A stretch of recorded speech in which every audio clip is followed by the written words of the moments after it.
Tahukah kamu, konflik di Selat Hormuz ternyata bisa ikut memengaruhi urusan reproduksi. Bukan karena kapal perang dibahas di kamar tidur, tapi karena harga kondom disebut bakal naik ugal-ugalan. Seorang apoteker di Kajang, Selangor, Malaysia, memperingatkan bahwa harga kondom akan ikut terkerek. Ia sudah melihat kenaikan sekitar 15% di situs pengadaan barang.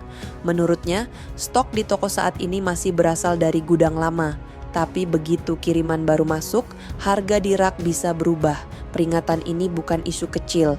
Carex Berhad, produsen kondom terbesar dunia asal Malaysia, sudah mengumumkan rencana kenaikan harga sekitar 20-30%. Perusahaan ini memproduksi sekitar 1 dari 5 kondom global, termasuk untuk merek besar seperti Durex dan Trojan. Lalu, apa hubungan perang Iran dengan kondom? Jawabannya ada di rantai pasok. Selat Hormuz adalah jalur penting bagi perdagangan minyak dan bahan baku energi. Ketika konflik Amerika Serikat, Israel, dan Iran memanas, kapal-kapal menghadapi risiko lebih besar, rute lebih panjang, dan biaya logistik lebih mahal. Dampaknya merembet ke harga minyak dan bahan petrokimia. Dalam industri kondom, sejumlah komponen masih bergantung pada turunan minyak bumi, mulai dari karet sintetis, pelumas, kemasan foil, hingga bahan seperti nafta, amonia, dan silikon oil. Nafta menjadi salah satu kunci. Lebih dari separuh pasokan nafta Asia berasal dari Timur Tengah. Setelah konflik mengganggu jalur pengiriman, biaya nafta dilaporkan melonjak tajam dari sekitar $108 Amerika per ton menjadi lebih dari $400 Amerika per ton. India juga mulai merasakan tekanan serupa.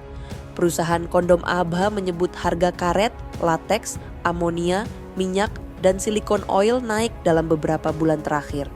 Harga karet yang sebelumnya sekitar Rp130 per kilogram, kini disebut bergerak ke kisaran Rp170 sampai lebih dari Rp180. Masalahnya, produsen kondom tidak bisa sembarang menurunkan kualitas bahan. Ini bukan karet gelang atau ban motor. Produk ini menyangkut keamanan, kesehatan, dan program keluarga berencana. Disinilah ekonomi global terlihat absurd. Perang dibicarakan dalam bahasa rudal, blokade, dan diplomasi. Tapi efeknya bisa muncul di kasir apotek dalam bentuk harga alat kontrasepsi yang makin mahal. Bagi sebagian orang, kenaikan ini mungkin hanya terasa sebagai gangguan kecil, tapi bagi kelompok berpendapatan rendah, harga yang naik bisa memengaruhi akses terhadap perlindungan dan kesehatan reproduksi. Jadi, konflik Selat Hormuz memberi pelajaran sederhana. Di dunia yang saling terhubung, tidak ada perang yang benar-benar jauh. Kadang dampaknya tidak datang lewat ledakan, tapi lewat harga minyak, ongkos kapal, bahan baku pabrik, lalu berakhir di rak kondom dekat rumah. Dan kali ini, geopolitik memberi pesan yang agak lucu tapi serius. Ketika perang makin panas, harga perlindungan pun ikut naik. Subscribe untuk menyimak perspektif unik lainnya bersama saya, Sasha, presenter TV One AI.